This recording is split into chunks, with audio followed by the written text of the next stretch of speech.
Միջև այս ամբիոն գալը այնպես ստացվեց, որ սենց համբյուրվելով են գալիս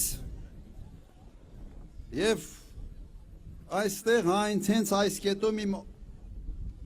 գրասենյակի ղեկավարը Բագրատ Միկոյանը ասում է պարոն նախագահ, սարոջկա այդ վրա պամադա կա։ Ասի դու վկա ես, տիկին Բելային կասես, որ ուրիշ բան չի եղել։ Սիրելի հայրենակիցներ, ժողովուրդ ջան, ինչումն է այս ընտրությունների առանձնահատկությունը։ Ես հետևել եմ բոլոր ընտրություններին։ Մի մասին մասնակցել եմ անմիջապես։ Ես չեմ հիշում և չի եղել, որ ընտրությունները լինեն պայքար ինքնության, եկեղեցու և ազգային արժեքների համար։ Չի եղել նման բան Հայաստանի պատմության մեջ։ Նաև չեմ հիշում, որ ընտրությունների հիմնական խոսույթը լիներ պատերազմ, թե խաղաղություն։ Սա յուրահատուկ է։ Եվ այս խոսույթը, այս երևույթը բերել են այս իշխանությունները, տառանջատելով մեր ժողովրդին, մեր պատմությունը, մեր լեռները, և սա չի կարող ուղղակի անհետանալ։ Այս մարդիկ մեր ժողովրդին իրար դեմ լրելու, մեր պատմությունը բաժանելու համար պետք է պատասխան տան։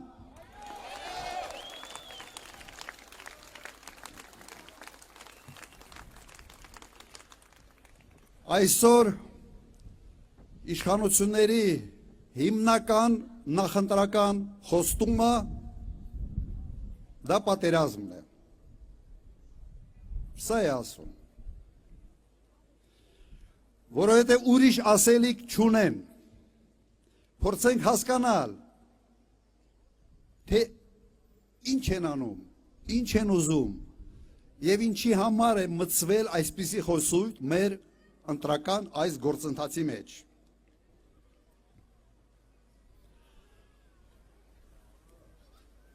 Պետք է նաև ֆիքսենք, որ այսօր չբավարարվելով նրանով, որ կորցրել են Արցախը իրենց սխալ քաղաքականության պատճառով, հիմա սկսել են նորից մեզ ներքաշել մի նոր ավանտյուրայի մեջ։ Վերջի եվրոպական համայնքի ժողովը Հայաստանում Զելենսկու հրավիրել այդ ժողով,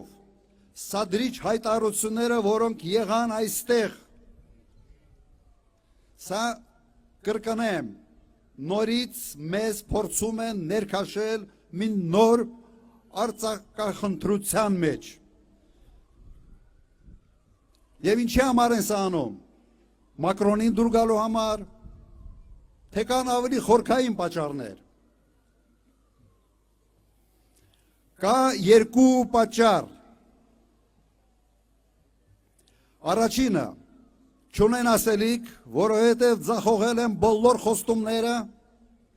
և հիմա գտել են այդ պատերազմի սպառնալիքը, որով պետք է համոզեն մեր ժողովրդին վերընտրվելու համար։ Եվ երկրորդը, ներքաշում են մի նոր ավանտյուրայի մեջ մեկ պատճառով նաև, որ եվրոպացիք աչքեր փակեն այն ամեն ինչի վրա, ինչ կատարվում է այսօր Հայաստանում։ Հետևաբար, կարող ենք եզրակացության գալ միանշանակ, որ Նիկոլ Փաշինյանի անձնական շահերը աղերս չունեն Հայաստանի Հանրապետության շահերի հետ։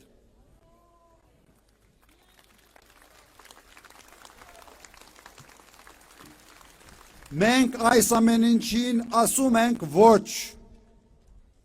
և մենք առաջարկում ենք մեր անվտանգության մոդելը։ Ժամանակակից և մարտունակ բանակ, ուժեղ առաջնորդ եւ հզոր դաշնակից ուրիշ մոդելներ մարդկությունը դեռ չի հորինել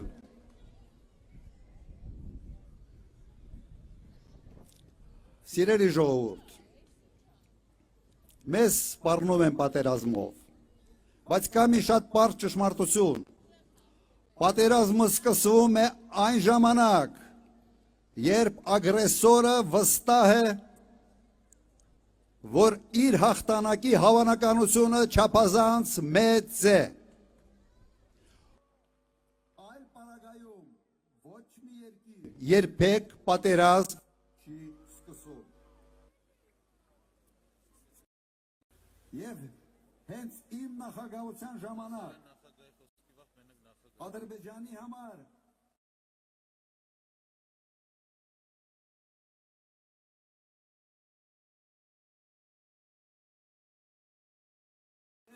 արդյունավետ բանակցային գործընթաց եւ մենք վերականգնելու ենք այդ իրավիճակը մենք ձգտում ենք խաղաղության բայց խաղաղությունը պետք է լինի հարատևելի եւ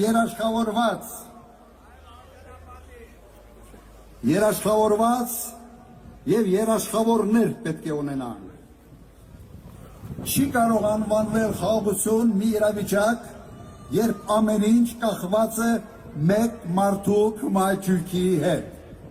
Սա խաղաղություն չի, սա ստորացում է, սա նվաստացում է, եւ մենք թույլ չենք տալու դա։